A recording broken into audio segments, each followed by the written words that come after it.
Yes, Mr. President. Lord, your Lordship should have on your desks the supplemental skeleton bundle. Yes, thank you very much. And also H4 has arrived as well.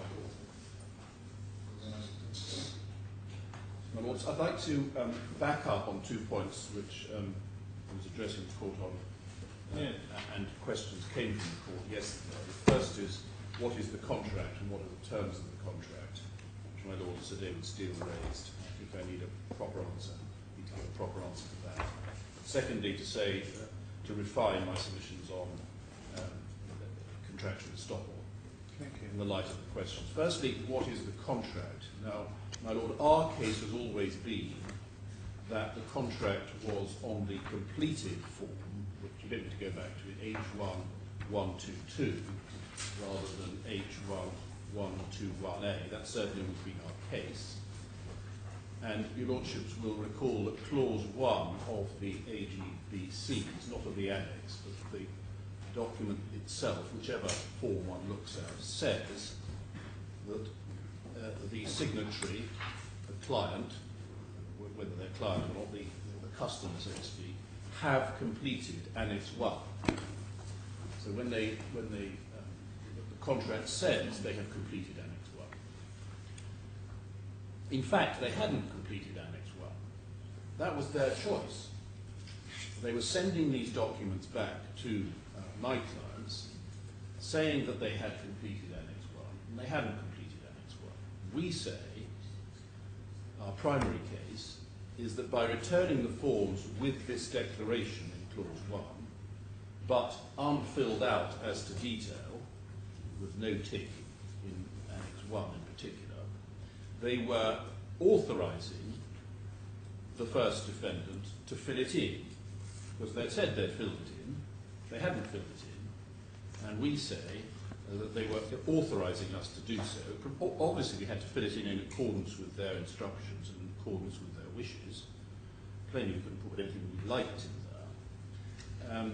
And could I just take your Lordships back to, we will need to look at H1 again, so we look at H1122, because that's, we're looking at the completed four legislative differences in this respect. Your Lordships kindly go to that. There are two other clauses which are perhaps worth noting in this connection. In Annex 1, which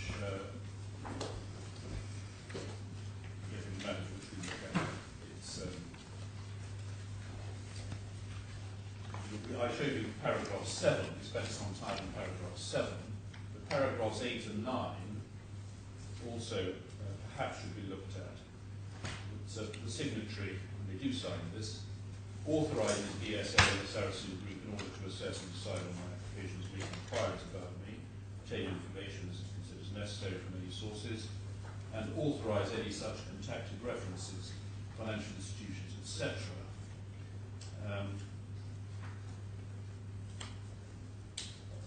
To disclose and provide information.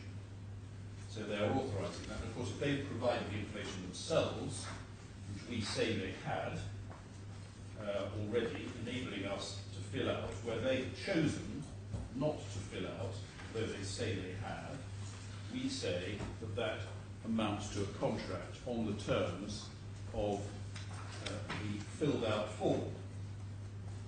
Now, that is really how we put it in our skeleton paragraph 69. We didn't send the forms back to them once we had filled them out. My Lord asked that question yesterday, but on this analysis there was no need to do so.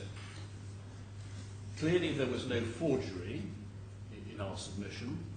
The claimants knew that they were sending the forms back empty, but with their signatures on them.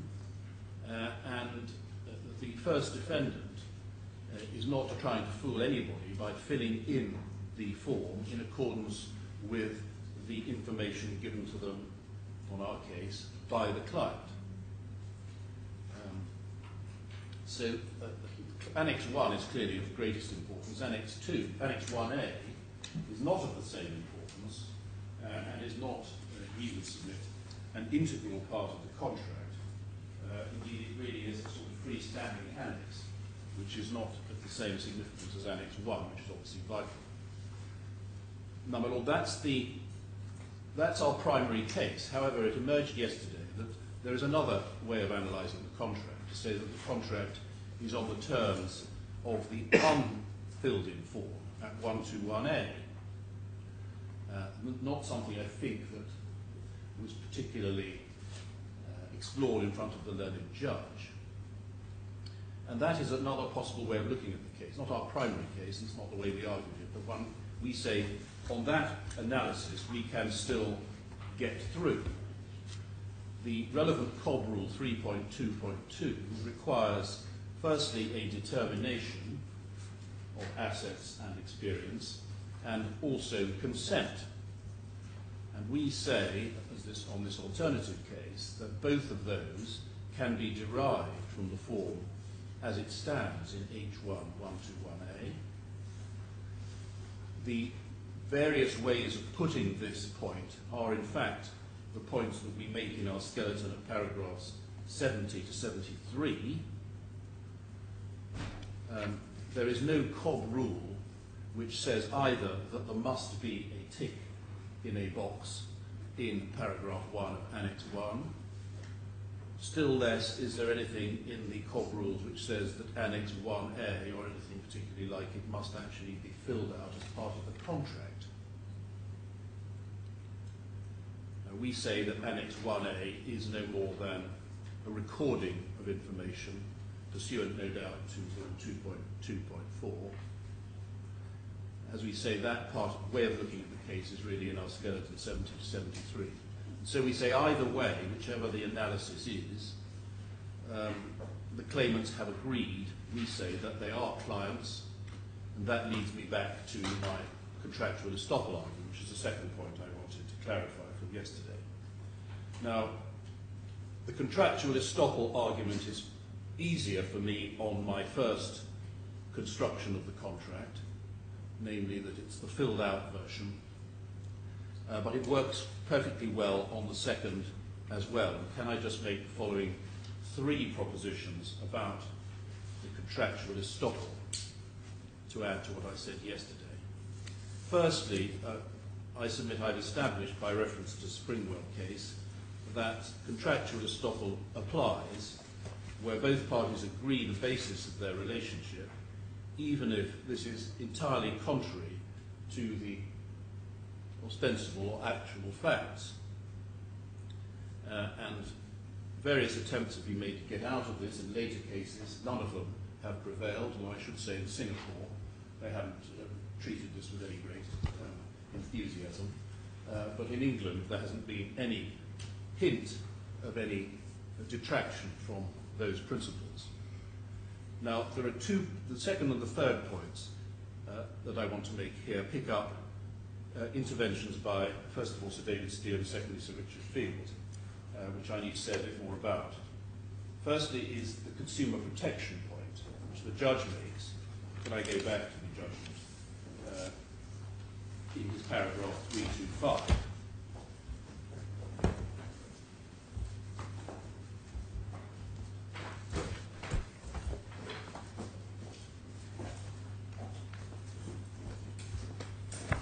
He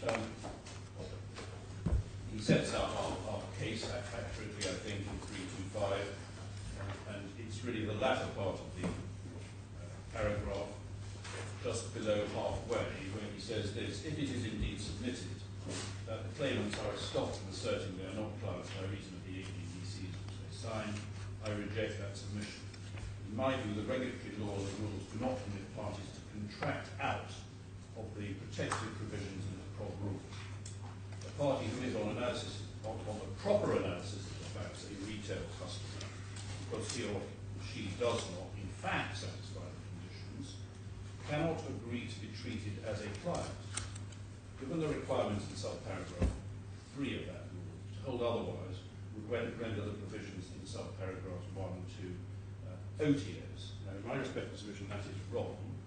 He is not really taking on board the full impact of the Springwell decision. The It is not a question of contracting out at all, and we deal with this in our paragraph 78 of our skeleton. I could just ask you to cross-refer to that.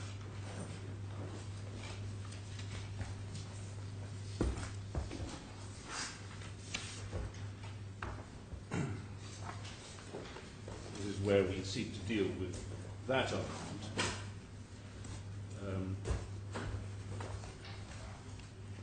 It's 78.1.1.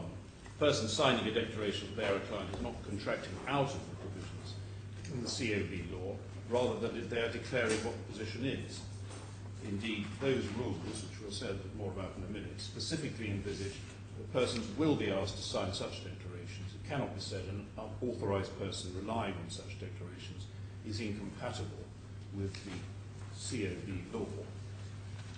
That's the point of 78.1. So that's the first point that I would make under the heading of the consumer protection objection. Secondly, I would submit that at the time that the person is not yet classified as a client, a non-client, a retail client, or anything else, he doesn't at that stage deserve any particular consumer protection, because he is treated as a free agent who can sign and agree to whatever he likes. And whatever he signs and agrees to, he does that. So we submit that there's no case for any particular cutting down of the Springwell principle to take account of consumer protection. Thirdly, of course, he gets in any event, even if he is treated as a client, some degree of protection. He will get the protection of which the rules give, particularly under the suitability principle, to clients. It's true that those themselves may then be curtailed by the ability of the bank to exclude or restrict them, but they are in principle available to a client, even if he's a client.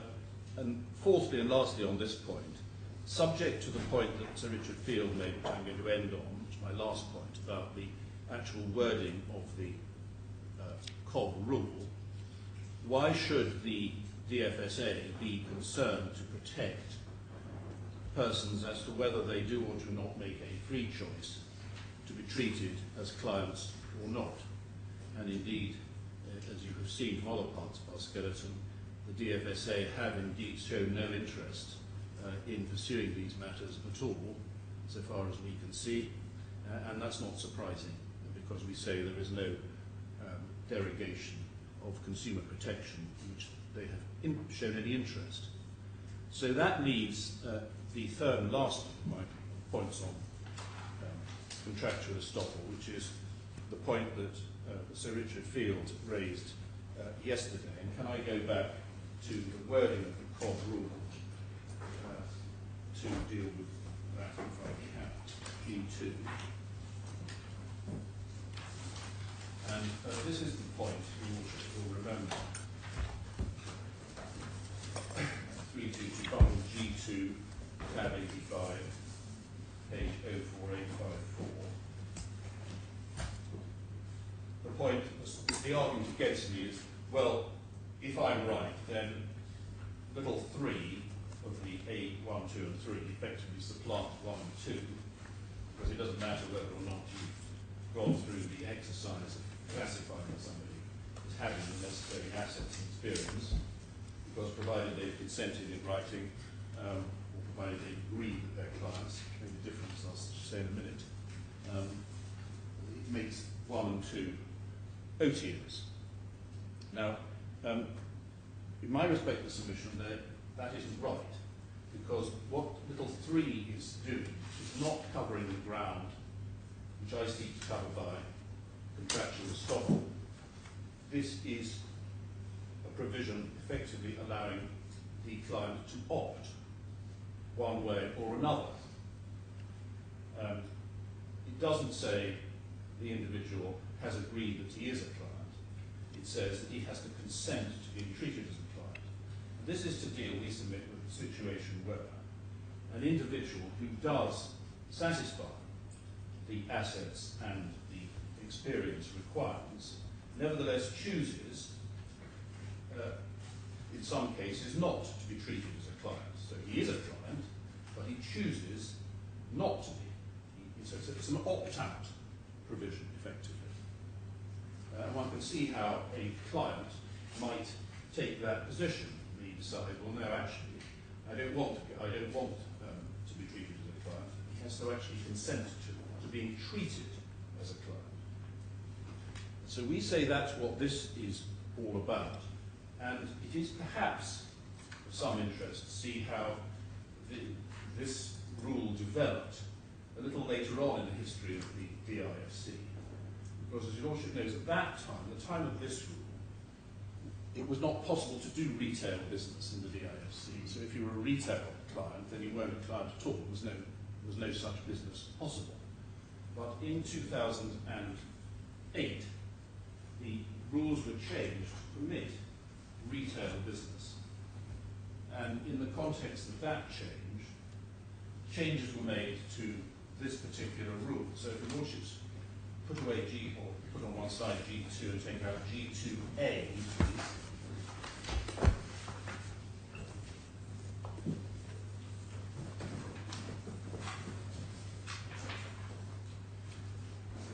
at tab 90 are the rules as they stood from sometime 2008. I think it's July 2008. So just hang on a minute. Tab 90. There's nothing behind tab 90 at all. In G2A? There's tab 91 and 91A. There's nothing behind 90. Hang on, what's the index there? I'm told it might be back in G2. I'm sorry about this. That's right. It might be back in G2, I'm told. Oh, right, I okay. don't know whether Sir Richard's got No, it. but I have it. You've got it in G2A. Yeah. Yeah, I have it also. And you do also, Judge. So it might What's the first page of the document you're looking at? the DFSA rule book, conduct of business module. No, but what page number? Oh, sorry, 05537. Yeah, that's gone to 91 for me. No, I'm sorry, it's up the Yeah, okay. So it runs to where? It runs through to 5628. It's just a different. It's followed by a consultation page. Different folder. So what's 91 then? Consultation. Yes. After tab. Yeah, that's right. Something's gone wrong. Consultation is. Yeah. Okay. No worry. It's in 91 for me. Then. I'm sorry. Yeah. Now,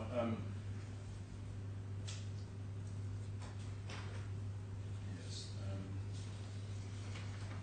If you look at page, at the bottom of the page, 05544, 05543, perhaps we'll go back to. Types of clients, because under this regime you can do business and on the DIFC as a retail client as well as a professional client, which is what effectively is the alternative. And on page 5544, you see some of this is familiar from our older rule, an authorised person, a classified person, a professional client, i.e. client usually, only if such person either has assets, the figures change down to 500,000, and then there's differences in the detail of what's required in terms of experience. It's much the same for B, but then C has not elected to be treated as a retail client in accordance with Rule 233. Now, I appreciate this is a later rule, but under this rule, you can certainly choose whether even if you are a client, you can choose to be a retail client if that's what you prefer.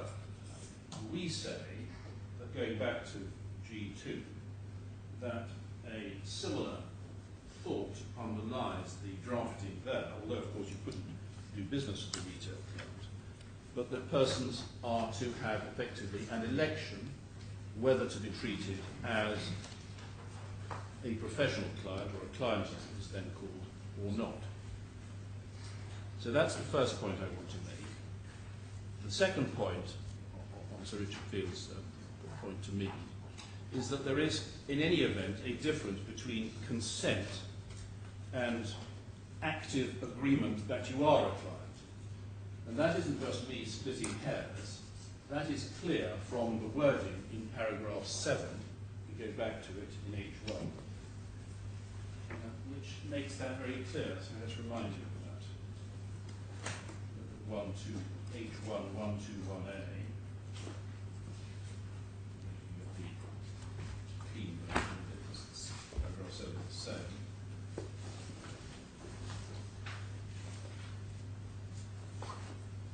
So what the signatory does in paragraph 7 is declare and further consent to being treated as a client under the laws and regulations of the DISC, and confirm that I understand that by making this declaration and giving this consent, I will not be afforded the retail consumer protections. I'm very sorry, where were you reading? Paragraph 7 of Annex 1 in... Thank you. Yeah. Sorry, well, I'm rather hopping about between 1, 2, 3, 1, 2, 1, A, which That's means... right there behind. Thank you.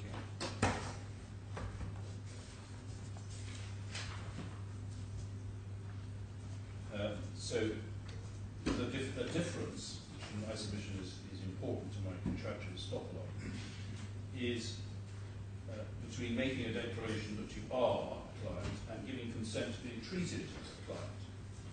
And then paragraph 1, one page earlier, was subject to the tick point. I represent a warrant and I meet the definition of client. So there are two things going on here in our submission. One is consenting to being treated as a client, which is an option that you can take one way or the other. And the other is declaring or warranting, confirming that you are actually a client. And that distinction in my submission has real importance in the contractual estoppel argument. We say, and this is perhaps the end of the point, that by signing, as they did, Annex 1, in the terms that they did, even without any of the later information, or even the tick or anything like that, they were clearly not only consenting to being treated as a client, but declaring and agreeing in contractual estoppel language that they were and met the definition of being a client. One can imagine situations where either somebody who clearly is a client opts not to be treated as one, and more realistically, and what may be the case here, doesn't necessarily meet the definition of a client, but also wants to be treated as one, and is prepared to treat, or to agree with the other party that he is a client, for the purpose of enabling him then to make that choice. So all that, I'm sorry, it's slightly lengthy as an attempt to pull together some of the arguments of yesterday, and I'll now try and make some progress.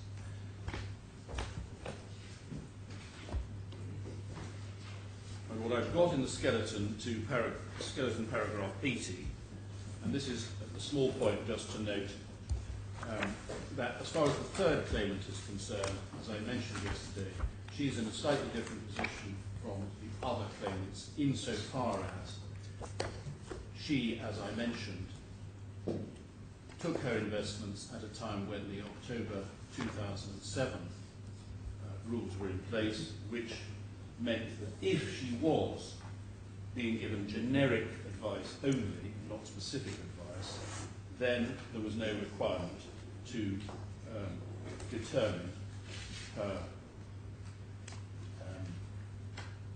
experience, but only her assets. And I'm not going to say any more about that, but that's paragraph 80 following of the skeleton. I then come to paragraph 83 and following. These are not points of quite the same importance as the ones I've just been dealing with. But we say that in any event, the judge was wrong in the way he applied Top 3.2.2.1. And the first point we make is that the judge wrongly thought that 3.2.2.1a2 required the defendants to have experience in a particular part of the financial markets, whereas, as we say in paragraph 83, the words in that rule are simply has sufficient financial experience and understanding to participate in financial markets. We say the judge applied a different test, and you see the references there. I didn't need to take you to them in the judgment. That's not the test. He referred to the first defendant's submission, but apparently rejected it. The first defendant's submission is correct. If the judge had properly applied the test, he'd have found that the first defendant had determined, prior to the establishment of the relationship after analysis, that the claimants had sufficient financial experience and understanding to participate in financial markets, and therefore fell within the definition. We'll see that certainly even the second and third claimants had substantial portfolios invested in equities, bonds, and the like, plainly involving the financial markets. So that's that point. Then there's the point about necessary steps. The judge was wrong. What does understanding refer to? I mean, I can see financial experience may or may not be simply experience in investing in shares or bonds or whatever, but here, of course, that's not what's happening. And is it sufficient simply to understand how the stock market works? What's understanding mean? Well, What does it really mean? Understand the relevant market in respect of which the sale is about to take place. Well, my submission is that clearly not what's said here, because the understanding you need is... Well, it doesn't seem to be much point in calling upon somebody to demonstrate that he has a reasonable understanding of the stock market. If you're going, and that's not applied yet perhaps, you're going to sell him a very, very complicated derivative product, which even the authors of the product probably don't understand. Well, no, I don't accept that that's what the rule is going for, because the point here is simply, did they understand the financial market? Do they have the understanding for the financial markets? Not. It could have said relevant, part of, or something like that. It doesn't in that rule, in Rule 3.2. Thank you. Would understanding mean to know what they're doing? Because it's understanding to participate. So would they have to understand what they would be doing if they participated in the financial market? Not necessarily. They just have to. I suggest this is actually a reasonably low requirement. That the DFSA and the DRC are not seeking to exclude people from doing business simply because they don't understand the mechanics, so to speak, of the market. I mean, some people are very financially illiterate indeed. They just don't understand the way financial markets operate at all. Those are the people, I submit, who are being excluded. This is not intended to be a detailed consideration of the particular products within the financial markets, but just to exclude those for whom the whole idea of financial markets is really a closed book. So that's the point. Well, the next point is that we say the judge was wrong when he talked, as he did in a number of places in the judgment, again to give the references in paragraph 84, about taking necessary steps to determine that the claimant had both the assets and the experience. We say that Rule 3.2.2 simply required the first defendant to determine, prior to the establishment of a relationship, that a claimant had the money and had the experience. And we've contrasted the version in 2007 in relation to generic advice, where, as I pointed out yesterday, there is a requirement to have reasonable grounds, but there's no such requirement to have reasonable grounds. What's required is that you determine, and the judge, in my respective submission, overlooked that difference. That's that point. In paragraph 85, you say the reasonable step required was proposed by the judge because he conflated the relevant provisions in COD 325 and 326. Of course, there's a great deal about what reasonable steps you should take. And the result of the judge's analysis is if there is a verification system or record-keeping breach in relation to a particular investor, then it will follow that the authorised person did not determine in 322 the person was a client within the meaning of 3.2.2. So that's what we say there. Now then, again, the judge was wrong, we say, as to what, even if he was right to look at this in the way he did, look at necessary steps, he was wrong as to what was or was not necessary.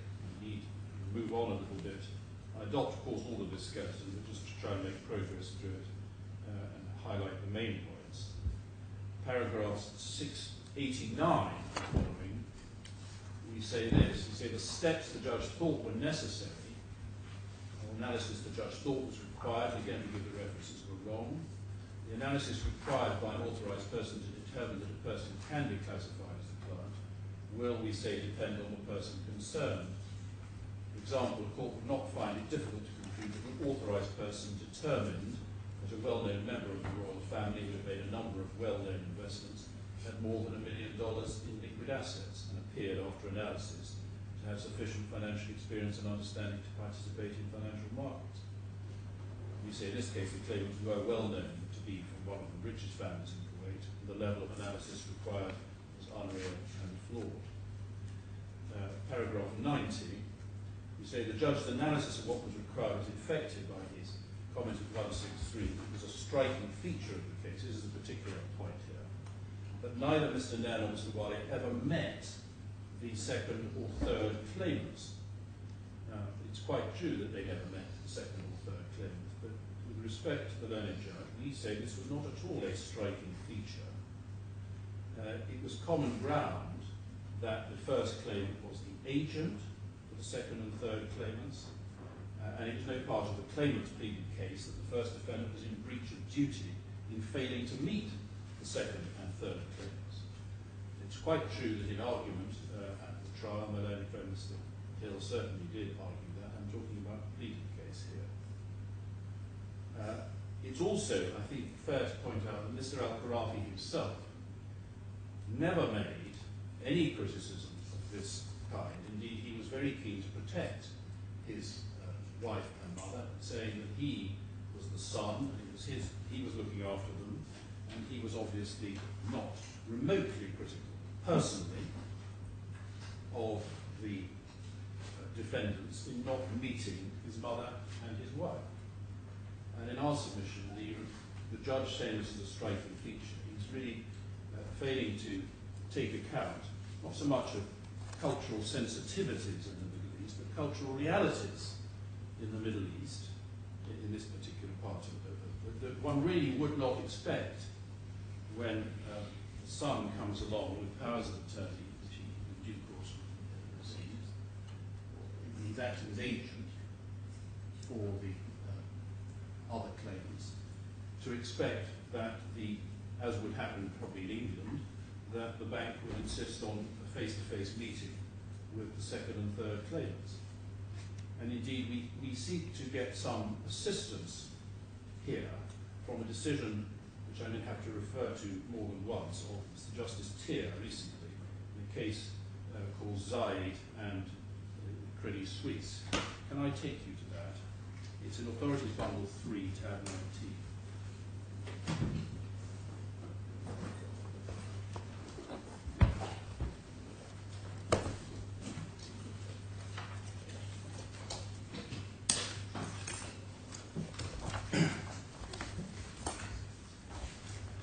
Now, one rather confusing aspect of this case I should try and get out of the way straight away. The claimant was called Mr. Zaki, but Mr. Zaki, the claimant, was simply the personal representative of Mr. Zaid, or Zaid, Z-E-I-D, who had been the client and was effectively the claimant.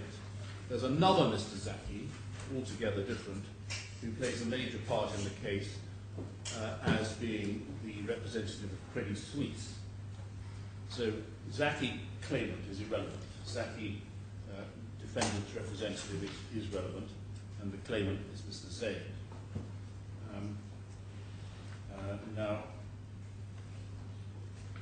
the claim was brought in England, but it had some considerable similarities to our claim here. I think I just do need to read some of the head note. This was a claim against the bank for breach of statutory duty under the English Financial Services and Markets Act. The wealthy businessman Mr. Zaid had purchased 10 structured investment products in 2007-2008. His wife and 2 daughters were joint account holders with him. So there's a difference that they were joint account holders, where the current case isn't joint account holders, but we say that is not a significant difference. He had purchased such notes before and from other banks. The notes were purchased from CS UK with the assistance of loans and were thus leveraged. The relationship manager, Mr. Zaki, employed by CS UK, had responsibility for the account. In October 2008, CS UK issued a margin call which was not met by Mr. Zaid. As a result, the Credit Suisse liquidated certain of the products, causing Mr. Zaid to suffer a loss. Mr. Zaid claimed that loss was responsibility of CS, and not with his wife and daughters, commenced proceedings against CS UK. He had since died, and the claims carried on by them. At trial, the claims advanced on the basis that CS UK had breached its statutory duty to comply with the FSA's conduct of business rules, which applied to the first 7 notes, and the conduct of business source rule, which applied to the last 3 notes. The claimants complained that certain aspects of the record keeping of CS UK and the manner in which it had classified Mr. Zaid and the claimants, pursuant to COB 4 and COB 3, the numbers are not the same as our numbering here, so please ignore those. More importantly, they claimed that CS UK had breached its duty to ensure that where it made a personal recommendation, its advice was suitable for the client. The reliance was also placed upon another rule, which we'll see later, 7.9, not to arrange for the loan of money in connection with the proposed investment unless certain conditions were satisfied, and guidance under COBS, which was said to have a similar effect. Liability was denied and the claim was dismissed. Firstly, it was found that Mr. Zaid did understand the structure and essence of the risks, and rather than reading the head note, could I refer to the particular paragraphs which, for present purposes, that's the point about the wife, the family members that I want to get out of this, which I think I can take the Lordships to paragraph 20. I think I should start with paragraph 1, I'm sorry, the judgment, which is reproduced in the head note, and you see I will read that at length. Paragraph 3, considerable forensic effort was expended by the claimants in showing that certain aspects of CS UK's record keeping and the manner in which CS UK had classified Mr. Zaid and the claimants were unsatisfactory. Aspects of CS UK's record keeping and classification of the claimants did not inspire confidence that CS UK gave proper attention to its statutory duties, but they are not in truth the foundation of the claim. The foundation of the claim lay in CS UK's duty under various rules to ensure that when it made a personal recommendation, this advice is suitable for the client. Reliance was also placed on a duty of CS UK under 7.9 not to arrange for the loan of money in connection with the proposed investment unless certain conditions were satisfied. I don't think I need to read the rest of that. Then, when I go to paragraph 1920, contractual arrangements between the claimants and Credit Suisse. 20, Mr. Zaid opened a joint account. The account was in the name not only of Mr. Zaid but also the claimants. He accepted this was done, at least in part, for succession purposes. her daughters. I must have misread that. Yes, Mrs. Zaki accepts that this was done at least in part for succession purposes. Her daughters were reluctant to accept this, but in circumstances where the family had no involvement in the operation of the account, it seems likely the family were named as account holders for succession purposes. When the account was opened, the claimants completed customer profile form, but only in part. Information was later added to these by others, which information, it was common ground, was untrue in some respects. Obviously sees a parallel with the present case.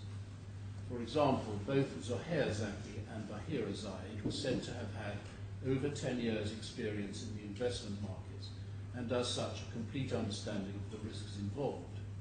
The forms recorded that an execution-only service was required, and the claimant's investment objectives were income, and they prepared to accept moderate risk. Whether this information concerning the type of service and risk was provided by the claimants is not clear. Then could I go to paragraph 29? The judge says that his agreements were, as I've said, not only with Mr. Zaid but also with his wife and daughters, but it is clear that Mr. Zaki dealt only with Mr. Zaid. At no stage did his wife and daughters assert a right to be consulted. They must have been aware that Mr. Zaki dealt only with Mr. Zaid. They must thereby have let Mr. Zaki understand that they consented to him dealing only with Mr. Zaid. Nevertheless, they remain clients of CSUK, to whom regulatory duties were owed. If and insofar as CSUK has a duty to ensure that its recommendations to the claimants were suitable, this duty was owed to each of the claimants. However, because Mr. Zaid's wife and daughters allowed Mr. Zaid to deal with Mr. Zaki on their behalf in every respect, I do not consider that they can assert that what was suitable for him was not suitable for them.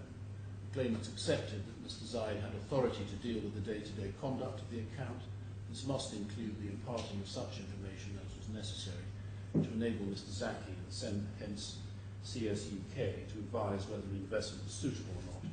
For example, the investment objectives of the claimant.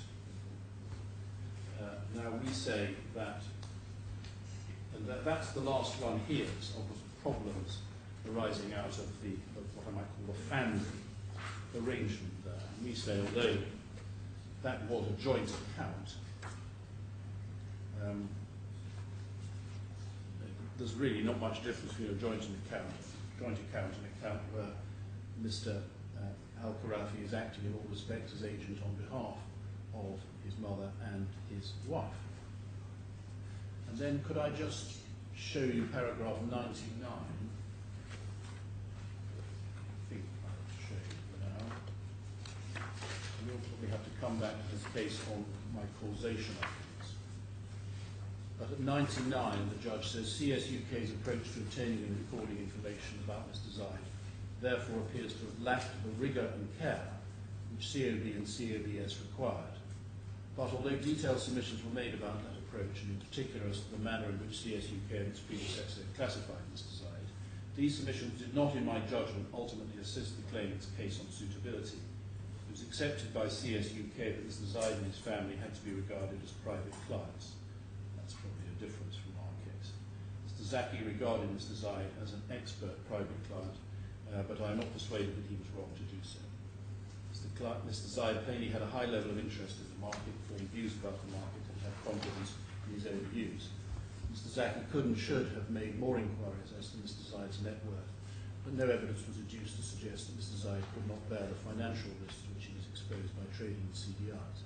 The important point, it seems to me, is whether the recommendations made by Mr. Zaki were suitable for Mr. Zaid. If they were not suitable, then it adds nothing to inquire whether Mr. Zaki's approach to obtaining and recording information and classifying the claimants lacked the required rigour and care.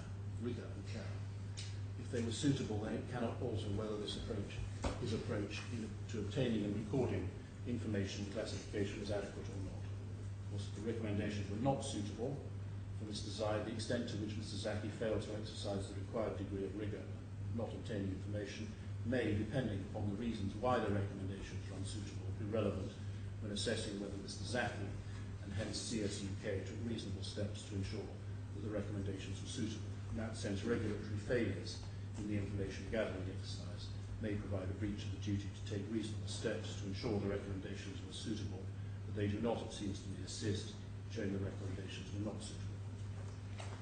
I think for present purposes, that's all I want to cite from Was that this case. cited to the judge? Indeed. He refers to it. Of course it was, yeah. Just where does he say, just remind me where he cited Right. No, don't worry, your junior will find it. You do that, but I haven't got it absolutely at my fingertips. It certainly does refer. And it went to appeal, correct? He did, and I will be showing you the Right. appeal in due course. But in a sense, there are a number of points. The particular point I went to, actually not covered by that last point, the particular point I'm dealing with at the moment is the point about the family, Yeah, that's fine. which is not covered by the Court of Appeal. That point, which we were on in paragraph 99, does come back into the Court of Appeal. Thank you. So we will have to revisit that. Just note, going back to my skeleton, that this isn't the main point of the Court of Appeal judgment, but they effectively accept the judge's approach to the family point. This is the end of my paragraph 90, the top of page 66.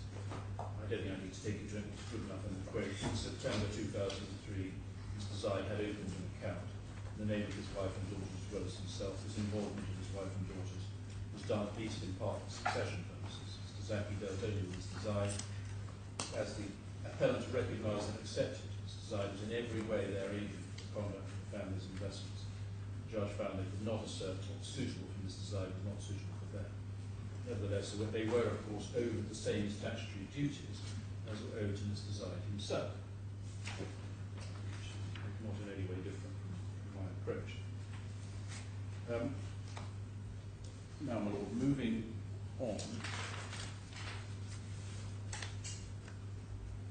Yes, my Lord, the answer to my Lord Sir David Steele's question is judgment to paragraphs 317 and 318. That's worth just looking at those while it's in our minds.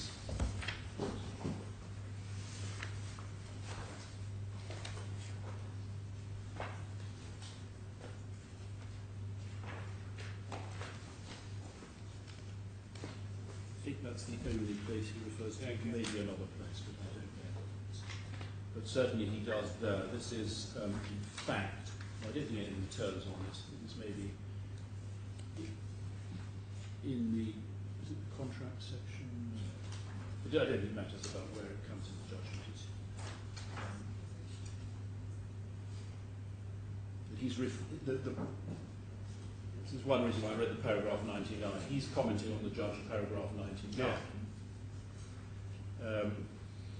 And I'll come back to that. It doesn't, I think, but I'll be corrected if I'm wrong, deal with the Zaid case in the particular context of the family problem. I think, but I'll be corrected if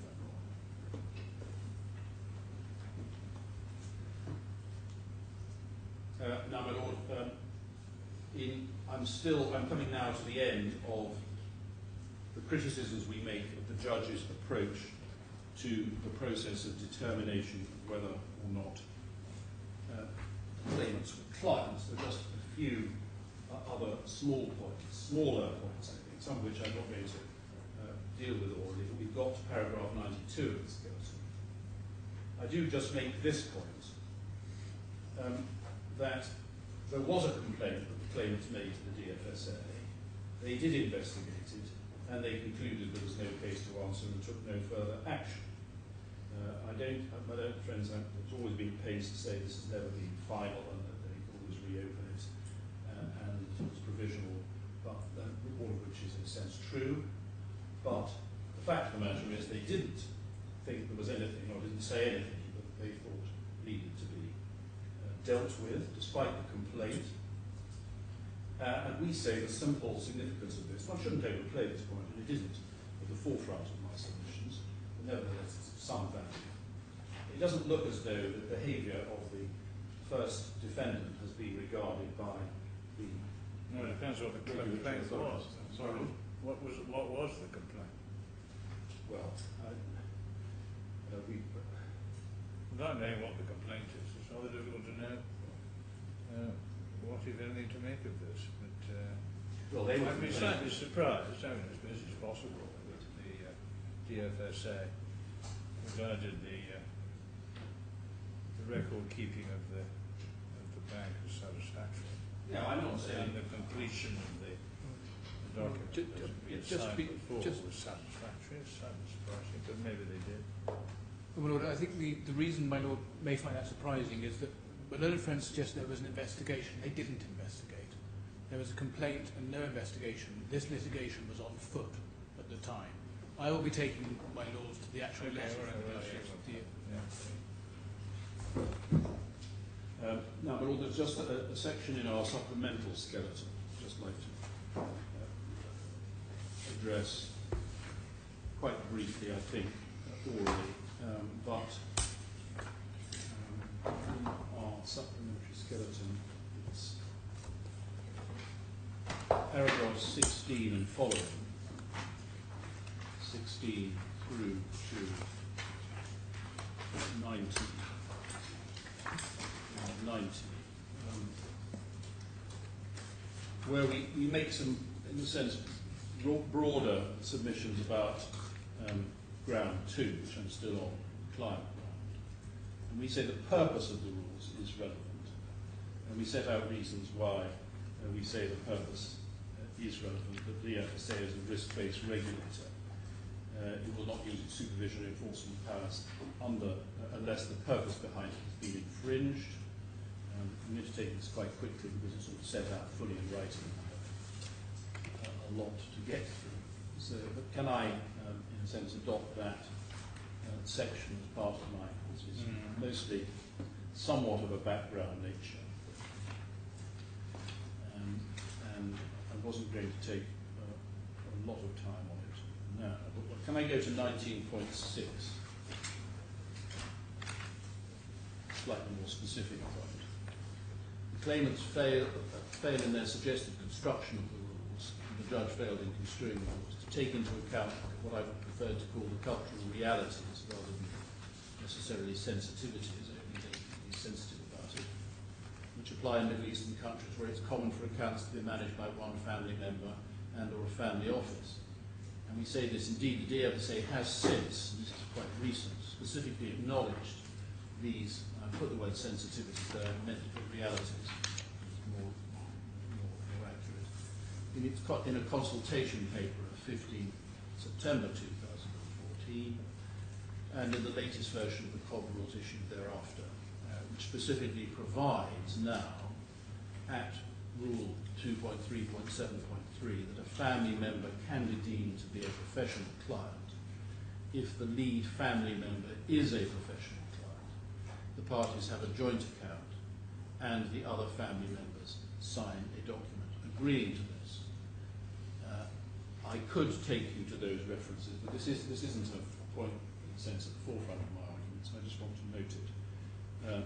But those are the references in G2A to this change, and our submission is that this was effectively a clarificatory change, as happened with quite a lot of these changes, and that the pre-2015 rules also permitted an investor to be designated as a client if they signed a document agreeing to be a client and information as to their assets and experiences provided by a family member or family office, not a requirement for the financial institution to speak directly to them.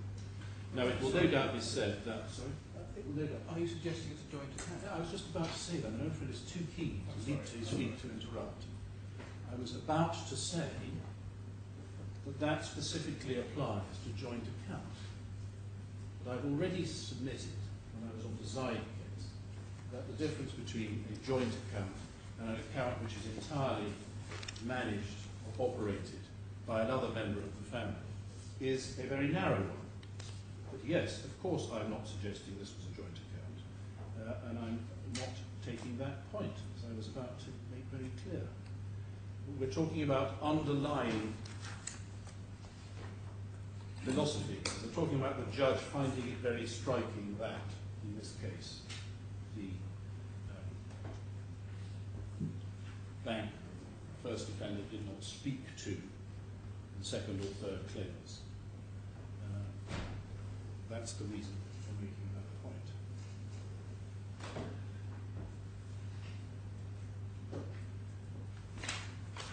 Lord, I think that brings me almost to the end of ground 2, which is a critique by the judge of our determination process.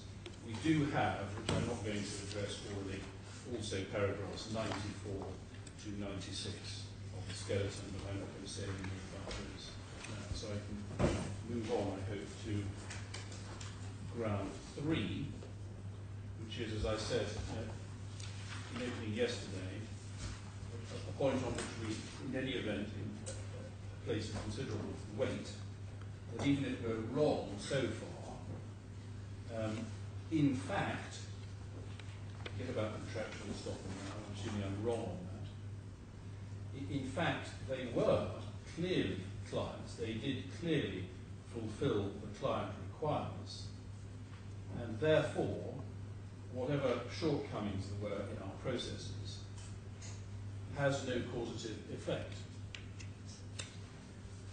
And we say, if I now go to paragraph 97, and the judge addressed this, the question certainly addressed it full on.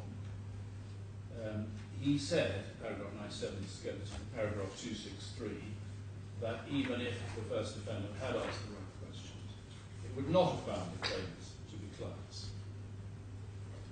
Now, the first question then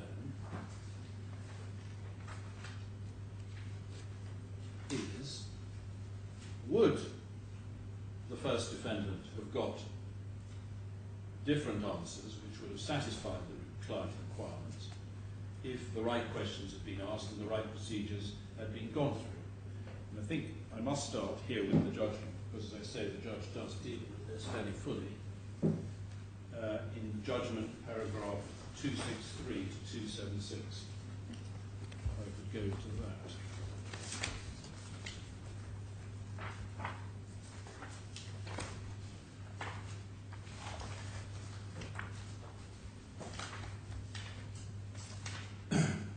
So he says, just to get the architecture of this first and then the detail.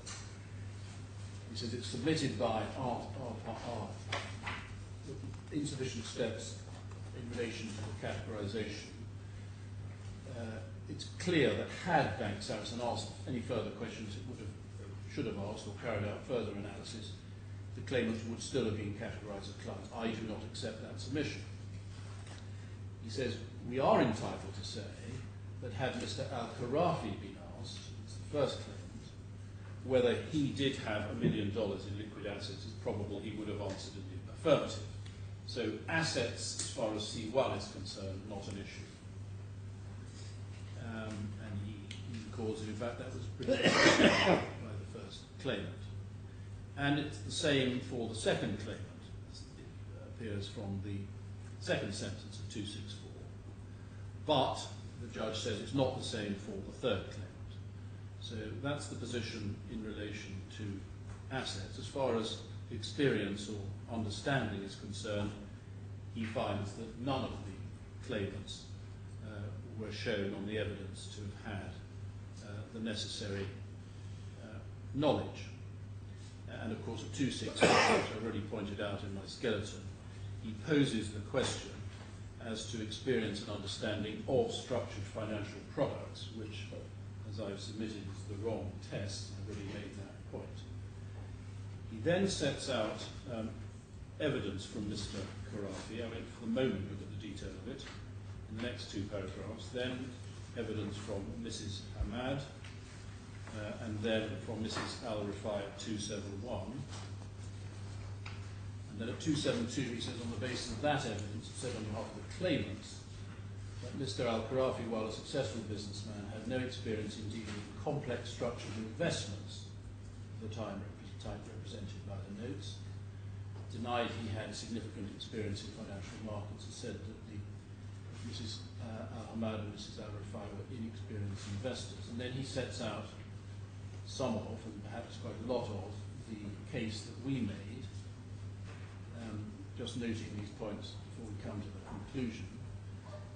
The Khorafi's group website indicated the group specialised in portfolio management, $3 billion under management. That it operated in the local Kuwait market, had ties with international banks, etc. Secondly, Mr. Khorafi did not explain his relationship with the Family Advisory Office at HSBC. A number of payments were made. Mr. Khorafi did not disclose what said to his very sophisticated financial dealings, and said to be his very sophisticated financial dealings with a view to the flotation of his real estate business. That was the Rafco affair. On the capital market, in particular, his dealings with Phoenician funds. In his fourth witness statement, he stated he had never studied commerce, finance, or any sort of business related course, either at home or abroad. But in the reply to the defence, it was admitted that he studied commerce in the USA. Mrs. Hamad gave incomplete disclosure of portfolios relating at Credit, sort of NBK Suisse, etc. And just ask the court for the moment to cast your eye over the rest of that briefly, because I will say more about the detail. Further, it's said to be placed 274 from the claimant's disclosure that they were, as a matter of fact, clients within the meaning of rule. In particular, their disclosure shows that each met the financial experience and understanding test. In relation to Mrs. Hamad and Mrs. Rifai, we rely on the following, which we indeed do. Mrs. Hamad was classified as a client by Credit Suisse DIFC only 6 months previously. Mrs. Hamad purchased investments, funds, units through Credit Suisse, which were held in her Credit Suisse account. Mrs. Hamad had an NBK Suisse diversified portfolio, which included investment in bonds, equities, and emerging market funds.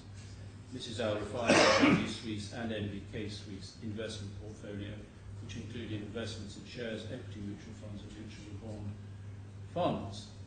Interesting, having made those points in paragraph 274, and the judge doesn't say that we were wrong factually in relation to any of that, he then doesn't deal with our point at all. There's nothing further about it. It's just left hanging as a point which by implication he is somewhere or other dismissing. And then we get to 275. He says Mr. Khorafi was cross-examined about his financial experience, as he was both by me and by Mr. Black, and so were the others. He then says about 6 lines down, it is, I think, sufficient to observe, 1, that insofar as the evidence which each had given in his or her witness statement was challenged, there was no departure from or qualification of that evidence, and that insofar as the points raised by submission, which I have referred to above, were put to them, there was nothing in the answers which they gave which led me to disbelieve the evidence that they had given in their witness statements. It's a very strange paragraph in my respect to submission there. He records the cross-examination. He doesn't note that a number of important places the points put in cross-examination were well-founded, in some cases accepted by the claimants. He just says very generally, well, there was no departure or qualification, and I don't see any reason to disbelieve them. This is a classic case of him going wrong in his approach to the factual evidence, going back to my earlier submissions of yesterday. What he should have been doing was looking at this much more analytically against the contemporaneous documents, a lot of which supported the points we were making, and that approach is not, in my submission, an adequate one. And so he then says, this is the end of the section, I accept the evidence, 276, of the claimants. I said I reject the submission advanced on behalf of Bank Sarasin-Alpen that had it asked further questions, it should have carried out further analysis, it would, then they would have been still characterised as clients. So that's the section which I'm now seeking to challenge.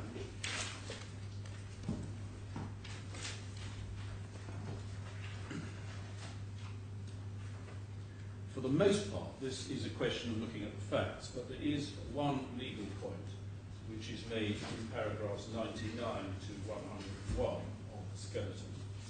I can just deal with that first and then go with the facts.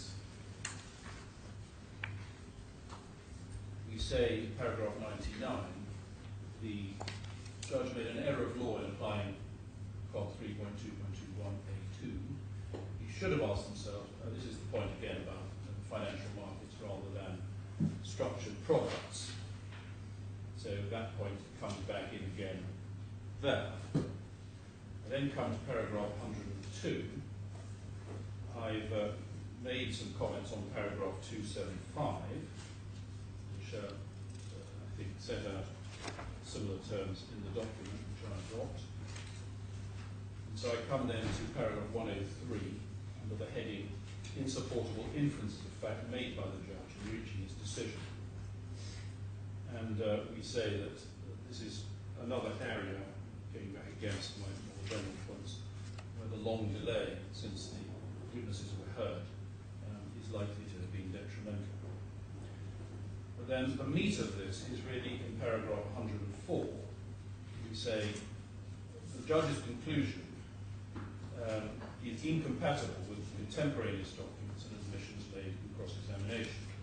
And the reference we've given there, this is a little bit short here in this document, is to a schedule in our closing submission, which I'm not going to ask the court to look at. That was the way it was put in closing. What we have done is to update and improve, I hope, that Schedule 2 in Schedule B to our supplemental skeleton in the bundle that the Lordship should have found this morning. This again is not new, although it's new presentation, it's a new document. It's points we've made before. So,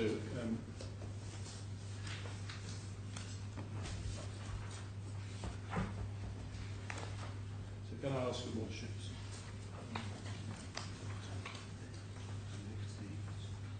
Yes. Would your Lordships have Appendix B to the supplemental skeleton? I'm just looking for it. It's behind Appendix A. We should start Appendix B, Summary of Ground 3. No, Lordship have that? I have Appendix B, yes. Now,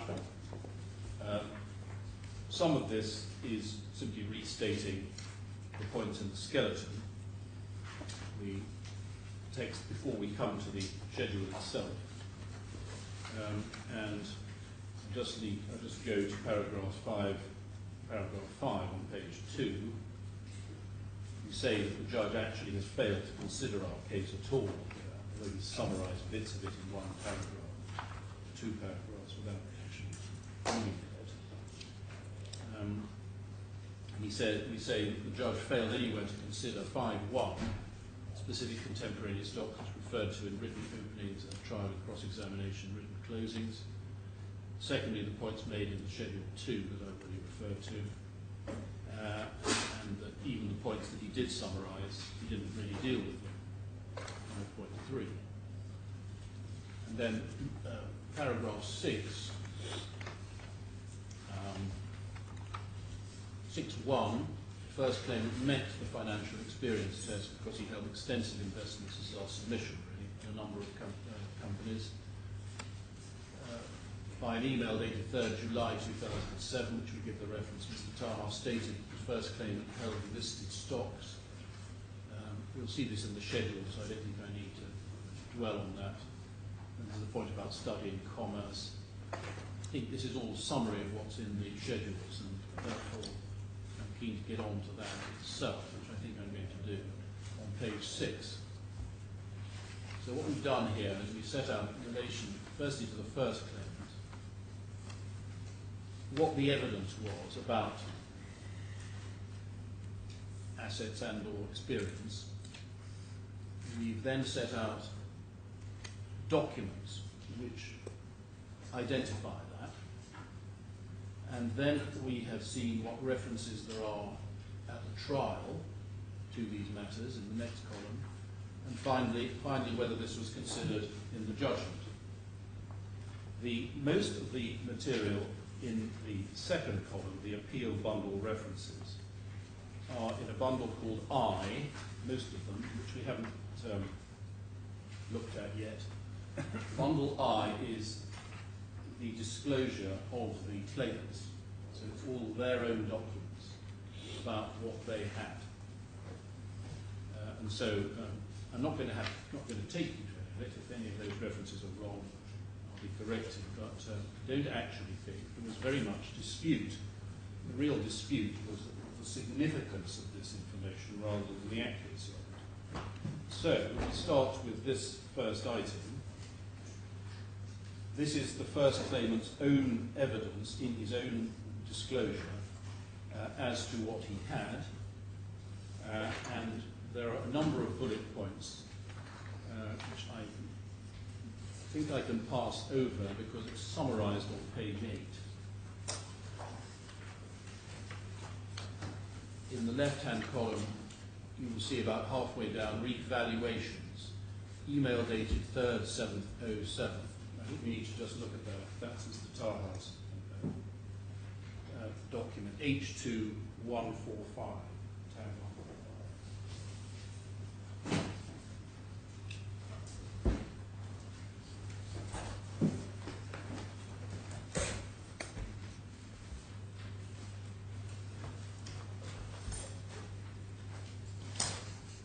This is the 3rd of July from Taha to Alia, giving information about Mr. Al-Khorafi's assets. It's more the schedule, the 2 pages that follow that are recorded, where he has set out liabilities and assets, and you'll see in the 3rd column, assets, there is cash in banks, stocks, some are listed, some are unlisted. It's fair to say that the listed shares are quite limited in value. Most of the value is in the unlisted stocks. The figures are all in Kuwaiti, Kuwaiti dinars, I think. And the Kuwaiti dinar is about $3.5 to 1 Kuwaiti dinar. It wasn't the relevant time.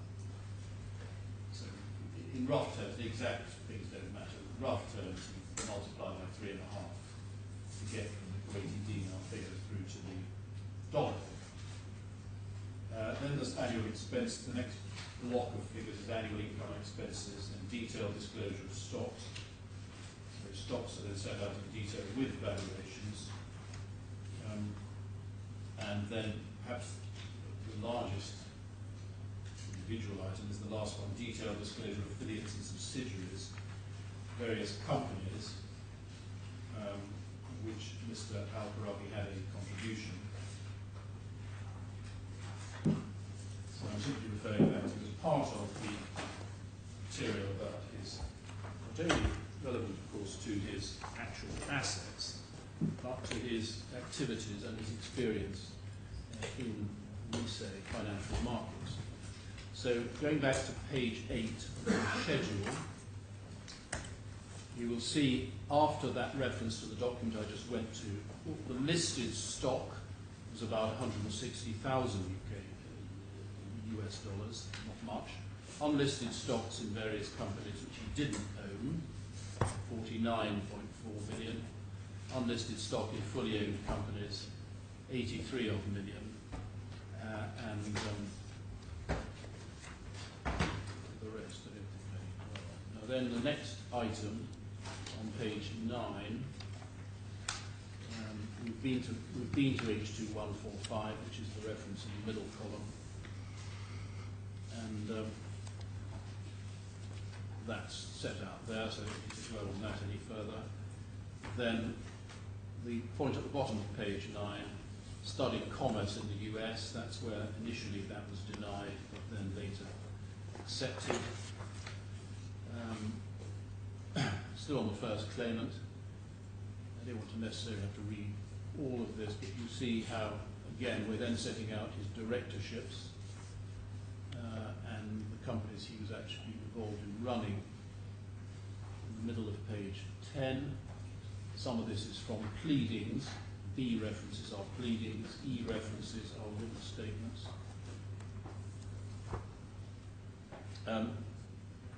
Penultimate item on page 10, admitted in cross-examination experience of participation in financial markets and acquisition of financial products. What he said, and perhaps I want to just show you this, D1, tab 52. His cross-examination. 12:27.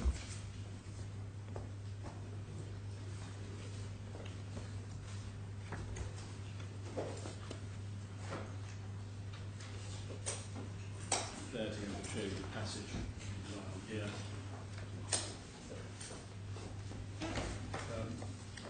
So it's D1, tab 52, page 1227.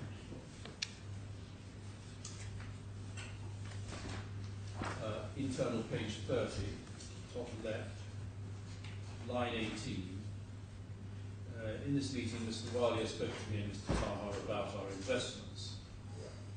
Neither I nor my mother had invested in such financial products in their life before, he says at 22 to 23. Then I think I'm asking the interpreter, that's the words he used, such financial products. The interpreter says, yes, such financial products. Mr. Rafed al-Khorafi did not invest in such products proposed by Mr. Wali before. And I say, may I suggest that either Mr. Khorafi or Mr. Taha, doesn't matter, perhaps who, said that they were invested, these are the words of the document, were invested, these are the words I suggest were actually used, were invested in various types of financial products, including shares, bonds, share funds, and equities. I suggest these are the words that either Mr. Khorafi or Mr. Taha used. Answer, that is not true, because such investments, we don't have it. Either me nor Mr. Taha could have said that, because we don't have it. And when you say we don't have it, do you mean we don't have shares, bonds, share funds, and equities? Or do you mean something else? When I say that I didn't have such investments, I mean, and I refer specifically to the kind of financial products proposed by Mr. Rafed.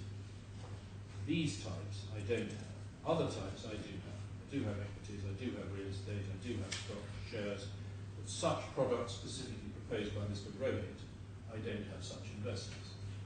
Thank you, and that's quite a clear passage, what he's saying, and on our approach, that's sufficient to have experience and understanding in financial markets, because we say it's not a requisite to have had experience in structured financial products. You'll probably be familiar with my point there, and I won't say any more about it.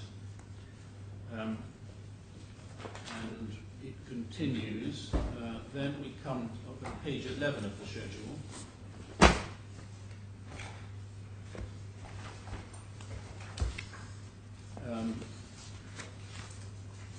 About a third of the way down page 11 of the schedule. Later in his evidence, the first claimant gave further details about the family relationship with Credit Suisse. He says, I don't think I need to look it up. We've got the reference, it's quoted here. The reason I opted for the Credit Suisse bank is actually related to a family relationship with somebody called Nabil al-Safa.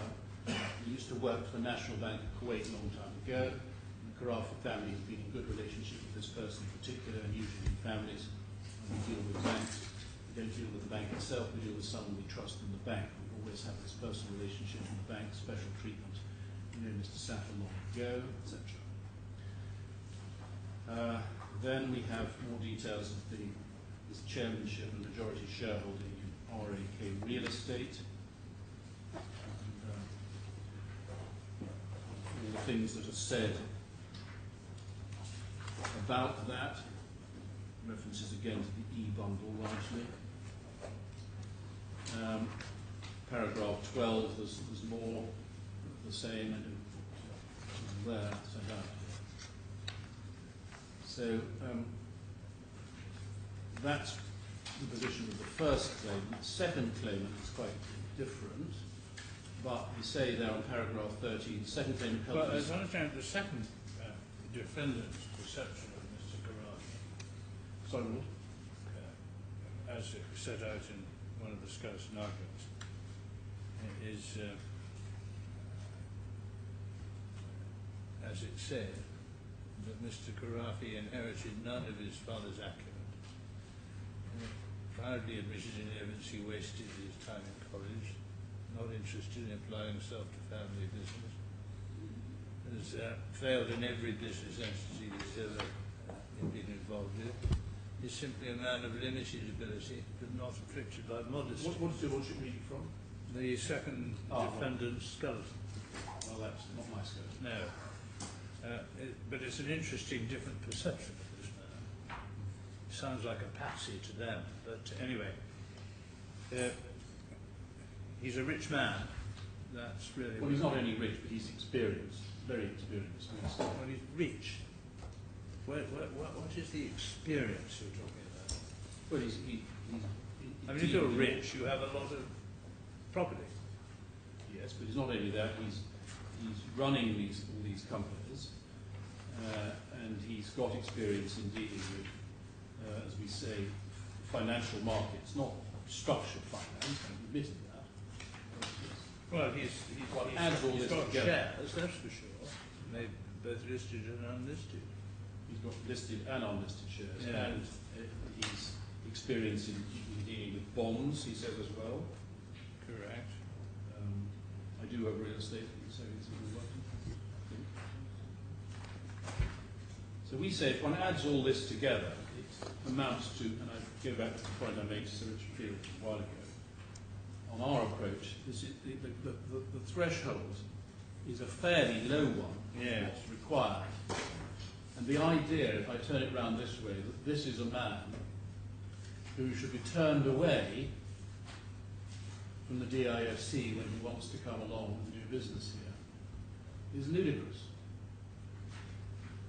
Is the DIFC really trying to exclude people like this from coming and doing business? Surely these are the very people who the DIFC is likely to be seeking. Well, he sounds a very attractive client, I agree. Well, not only, yes, attractive, but not only for the purposes of the bank who's going to make money out of dealing with them, but also the point of the whole reason the DIFC is here. If an individual habitually uses advisors who are familiar with financial markets, and it can be safely assumed that he will continue to have the benefit of such advice, can the advisor's knowledge and understanding be aggregated with the individuals? I would submit certainly yes. Otherwise, the law is requiring the person to have this knowledge himself, even though he delegates everything. But if he's prepared to delegate this, of course we have our case about the relevance to Taha. I know it's disputed. We have our case about it. There were other. He said he had another advisor. I think his name was Mr. Omar, when he was dealing with his real estate. As Mr. Safa. No, this Mr. Safa was another one. And yes, my Lord, I would submit that is an entirely proper point, which we certainly take.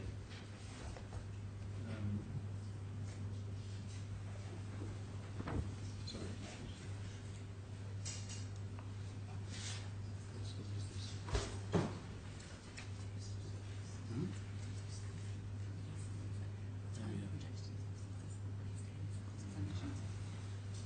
Now, could I turn to the second claimant?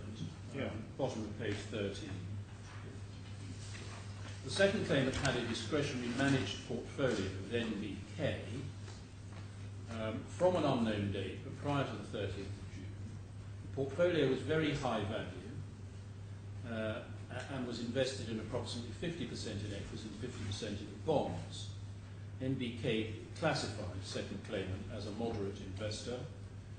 Second claimant sent initially quarterly and later monthly portfolio reports that showed the asset allocation, also the cost price and market price of each investment.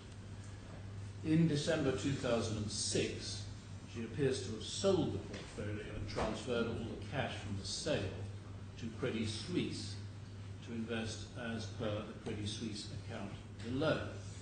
All this information we get from the I-bundle, from disclosure which they've given us, which is references in the second.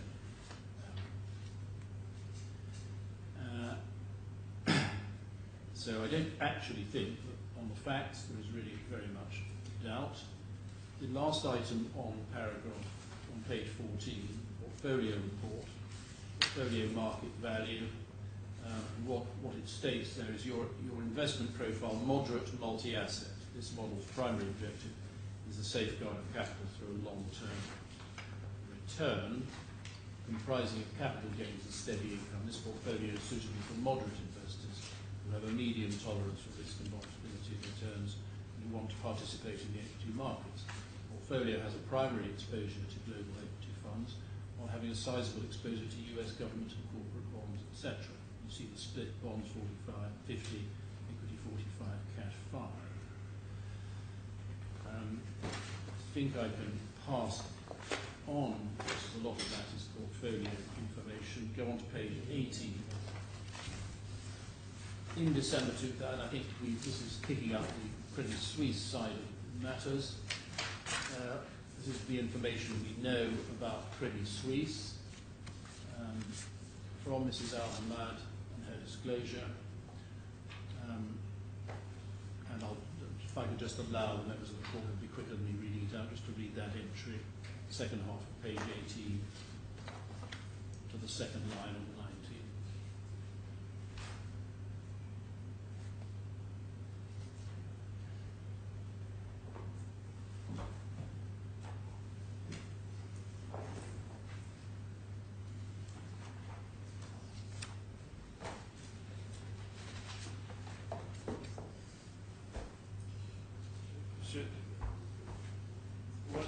From what does one infer the classification as a client?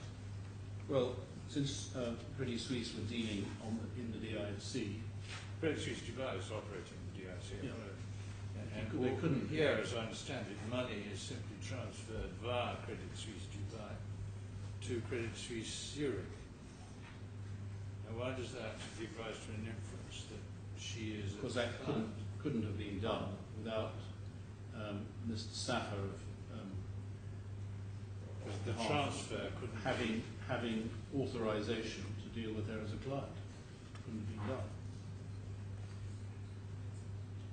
Yes, because she couldn't have money in Credit Suisse Dubai unless she was a Client.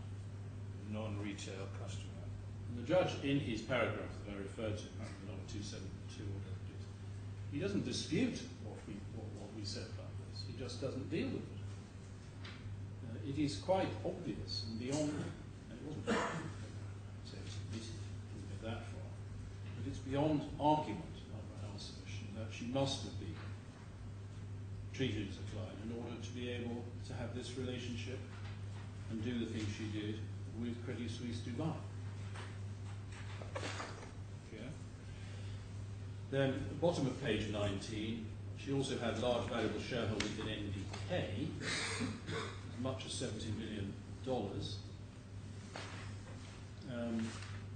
She had other shareholdings until page 20. The question of ownership of AM Khorafi establishment is a little doubtful. So I think I'd put that one in square brackets, to be honest. There may have been a misunderstanding about that.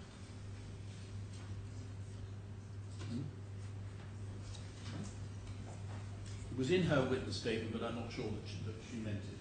There was a bit of cross-examination, but I don't want to push a doubtful point.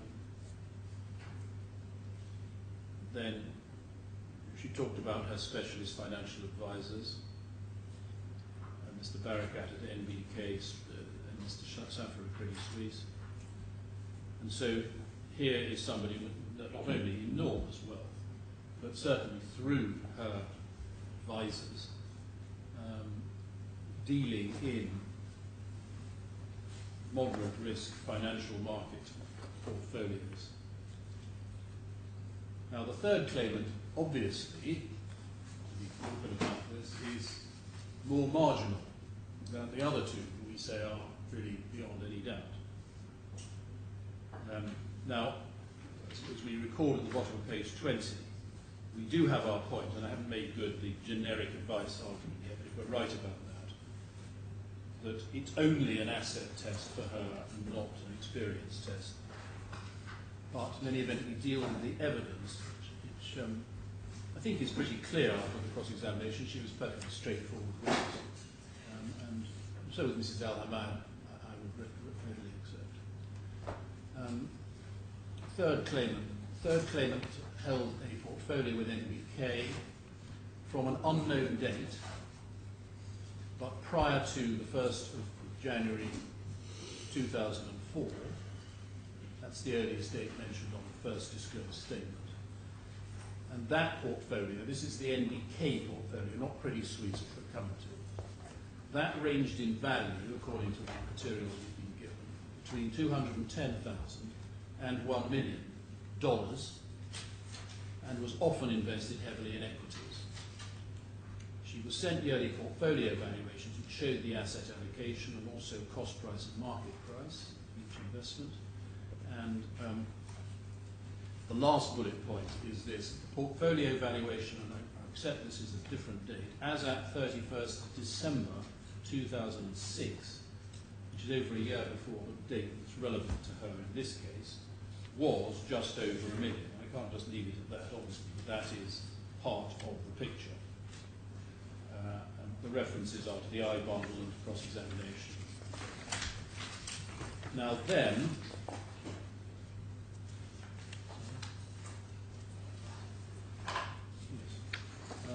over the page, $500,000 was withdrawn sometime after the 1st of January 2006, so that's before that portfolio statement I just mentioned, to her Credit Suisse account, which we deal with below. But this is still on the NBK account. So on the NBK account, the portfolio market value as of the 31st of October of 31st of December 06 was 593. That's having taken 500,000 out. And I don't think I need to read the rest of that. So that's one thing. That's the NBK. So some money goes to Credit Suisse, some money stays with NBK, and the money that stays with NBK was, as at the 31st of December 06, which is the latest information that we had, I believe, didn't have any later information, was at that figure. Now then we go to the Credit Suisse account. She used the account to invest about $400,000 in shares in January 2006, and a very small amount of $55,000 in June 2007, in the same hedge fund that the second claimant invested in, what's called the Al-Burak Fund. It seems to have been a hedge fund investing in global equities following the Sharia guidelines. So far as you can have a Sharia hedge fund, this is it. She admitted in cross-examination that she dealt with Mr. Safa as an advisor and that he was based in the DIFC. Therefore, it's to be inferred the third claimant must have been classified by Credit Suisse as a client in about December 2005. And then we give further supporting documents. I don't need to spell that out now. Then, page 23, she had a shareholding in Global Logistics valued at $11.5 million. Now, of course, that's Global Logistics, a private company, may not be regarded as liquid assets, but certainly very substantial investment, as she admitted. Then she also had a shareholding in NBK. My recollection is that she said that had been given to her by her father, but I'm not trying to be terms on that. And that's that. So then we come to the middle of page 24. Documentary and other evidence showing the third claimant had at least $1 million in liquid assets as at January 2008. And this is where we pull the figures together to get, we say, to $1 million. So we start with the NBK portfolio valuation that I referred to. I agree that's a year earlier, but we've got no updated information, so no reason to think particularly that's any less at the relevant date, 593. Then the $400,000, which was held via Credit Suisse at that date. Then there's the $55,000 that you've seen referred to. And if you add those together, you get $1 million. You don't get much more than $1 million, I agree. But you do get $1 million. But this is all in a situation where we have always complained that we didn't get full information or full disclosure, because on any basis some of these portfolio statements were out of date. We didn't get up-to-date information. So although it only just gets over $1 million on that inadequate disclosure,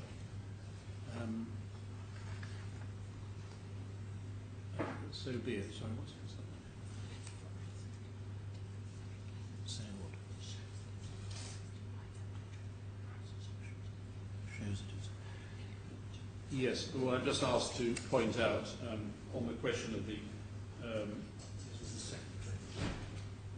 second claimant's relationship with Credit Suisse Dubai. It clearly was Credit Suisse Dubai, not Credit Suisse Switzerland. That was, I think my learned Judah thinks it's worth me showing you that this document because of my Lord Sir David Steele's question. Could I ask you to look?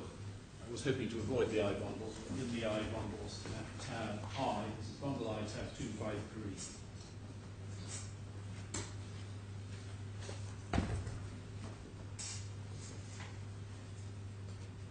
Dated the 7th of December 2006. I should have that, sorry. Yeah. The address at the top is Credit Suisse Dubai. The address is quite clear at the top. And it says, "Dear Mrs. Al-Hamad, welcome to Credit Suisse. According to your instructions, we would like to confirm that Credit Suisse in Zurich, Switzerland has opened an account in Zurich, Switzerland, in the name of, and then for all information concerning your account, please contact your relationship manager, Mr. Nabil Safa, in Dubai. You cannot reach him, etc. You go to Switzerland." So it's very much the same as we've got in our case.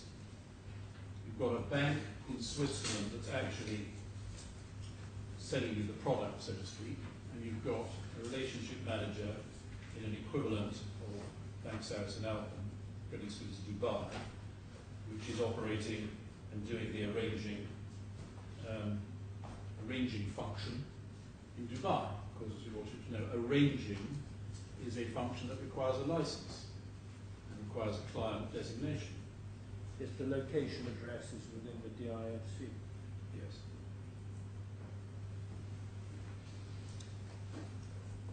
Yeah. So that's that. Going back to Mrs. Rifai on page 25, the last page of the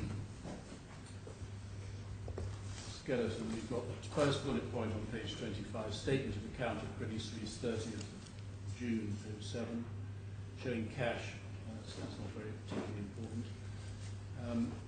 Shareholding in NBK, we don't know the value of that at all. Perhaps I asked one question too few there of that we don't, I could have asked, but I don't know it. Then there's one, the last bullet point is of some importance because she accepted on cross-examination that her annual income, which is income, quite specifically income, was approximately 150,000 Kuwaiti dinars. That is roughly 520,000 US dollars. Now, if anyone's got an income of $520,000 annual income, pretty obvious that the capital from which the income derives must be, unless you're getting extraordinary rate, well over $1 million. Well, that assumes that the income's not coming from someone else. It does. It does. It makes certain assumptions, but it's a reason. It's not a. Some husbands spend a lot of money on their wives. They do. And I'm sure this one did. He was proud of it, and quite rightly. Good for him. He behaved most impeccably in this way. He was absolutely going to look after his wife and mother. And yes, I agree. We don't want to tell. Yes, it's not necessary. You can't necessarily tell where that's coming from. I agree. How does that all tie? The bank determined their perception of the wealth of these individuals. How does that material tie up with the answers they put in Annex 1A? Right. I think that's Which question is we best can answered. schedule it. If we go to that, where the Para judge. 232. Yes, that's the answer. 232. So we don't need to go back to the H bundles and just go to the judgment 232. And we say it roughly ties up. It's not exact at all. Any more than in the Zaid case, as Mr. Justice Tier pointed out, there were gremlins in there, and there was some transfer from the father